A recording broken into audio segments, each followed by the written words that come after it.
Time now for your forecast first. WRBL News 3 First Alert Weather. Good afternoon. Temperatures still in the 40s right now, but the sun is back. So at least we have the sun, but it's still quite cold out across the region. 41 in Columbus, and those light showers are starting to move out as well as this storm system. So for the remainder of the afternoon, temperatures will steadily climb. For a majority of us, we'll stay in the 40s. A few areas will get the 50s, but it's all about the clouds starting to clear and also a fantastic weekend coming up. That's coming up in their first alert forecast. You're watching WRBL News 3 on your side. Thank you, Cody. Straight ahead, find out the punishment a man received for pleading guilty to shooting a Columbus police officer. Also, Columbus police identify a vehicle of interest in a drive-by shooting murder investigation. Plus, a proposed Alabama gun bill has politicians and activists at odds. News 3 Midday starts now. On your side, this is News 3 Midday. Good afternoon, everyone. I'm Greg Lloyd. The man accused of shooting a Columbus police officer responding to a home burglary on Hilton Avenue in 2016 has pleaded guilty to charges in connection to the case. Daniel Crisp, who's now 37, was sentenced to 45 years in prison, 25 to serve with the remainder on probation for 1 count of aggravated assault, 2 counts of burglary, 2 counts of using a gun to commit a felony, and 1 count of attempting to commit a felony. Now, Officer Daniel McQueen was shot when he and another officer responded to a burglary alarm at a Columbus mansion on Hilton Avenue back in October of 2016. Police say McQueen's bulletproof vest likely saved his life.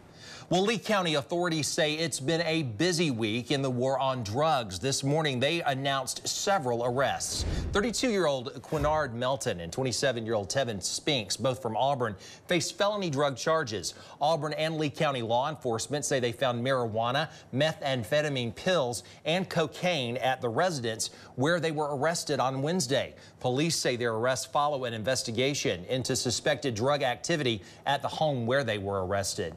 Also in Auburn, a Columbus woman. She faces felony drug trafficking charges after being caught with an estimated $500,000 worth of drugs and cash. Local and federal agents say they arrested 60-year-old Kathy Whitfield in a Lee County home. They say they found 6.5 kilos of cocaine, a kilo press, more than 6 pounds of marijuana, an AR-15, and cash. Whitfield has since bonded out of jail. Opelika police continue their search for a man impersonating an officer who sexually assaulted a teenager. That incident happened Tuesday afternoon around 4:30. The teen driver says a white truck pulled behind her on Old Opelika Road between Tigertown and Sam's. The truck driver turned on an amber flashing light. The teen pulled over thinking it to be an officer, and she was sexually assaulted. The only description that we have is a white male in his mid to late 40s. He was wearing a dark or black colored uniform that did not have patches on the sleeves, but it did have a badge, and that badge said Opelika Police. Police say if you have any uncertainty about a traffic stop and fear that it could be an imposter, call 911. Police say they try their best to use marked cars for most traffic stops, but sometimes unmarked stops do happen occasionally. Columbus police released new details about Wednesday's drive-by shooting on Brighton Road. Police say this video of a car they believe was involved in the drive-by shooting is something they want you to see. Authorities say witnesses describe the car as a gold or beige-colored, older model Mercury Grand Marquis type sedan.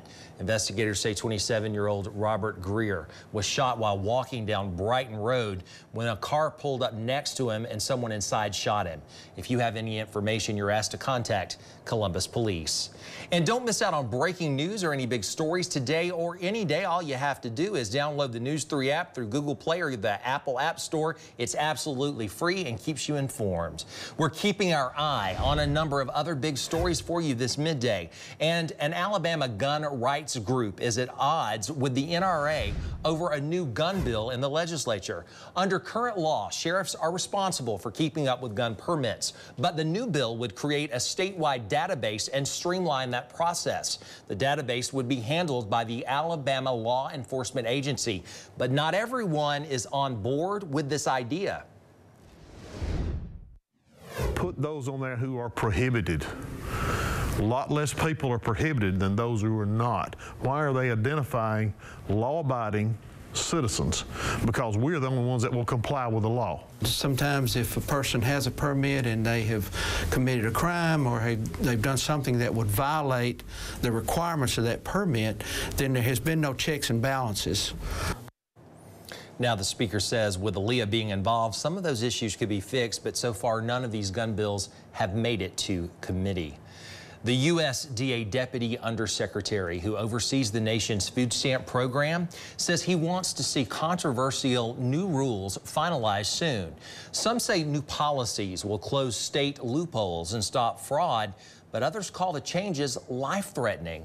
Raquel Martin reports from Washington. We're going to continue moving as quickly as we can to restore integrity. Brandon Lips with the U.S. Department of Agriculture says the Trump administration is moving full steam ahead with its proposed changes to the nation's food stamp program, SNAP, despite protests from Democrats on Capitol Hill. They are hurtful and they are an assault on poor people.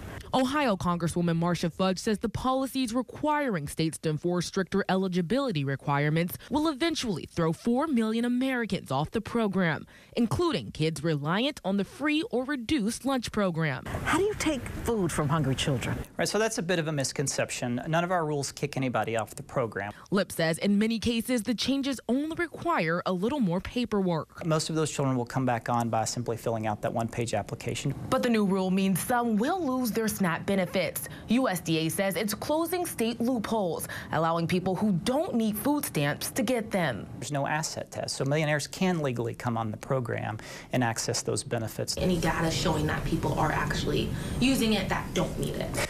Sure. The millionaire is certainly anecdotal. There is, we don't have evidence on the asset of individuals coming onto the food stamp program through broad-based categorical eligibility because we don't ask people about their assets.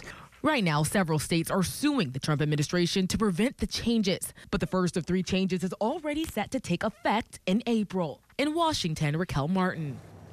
We want to thank you so much for choosing WRBL News 3, your #1 source for news at midday. And when we come back, it's time to talk Run, Ranger, Run. A live report from Chief Meteorologist Bob Jeswald is just ahead. And right now, we'll check those current conditions. 44 degrees, and the winds right now out of the east-northeast at 10 miles per hour. So a bit breezy in some areas, but the temperatures are going to remain on the cool side. But we're talking about plenty of sun this weekend that's coming up in that first alert forecast. News 3 is on your side with Greg Lloyd. And meteorologist Nicole Phillips has your first alert forecast.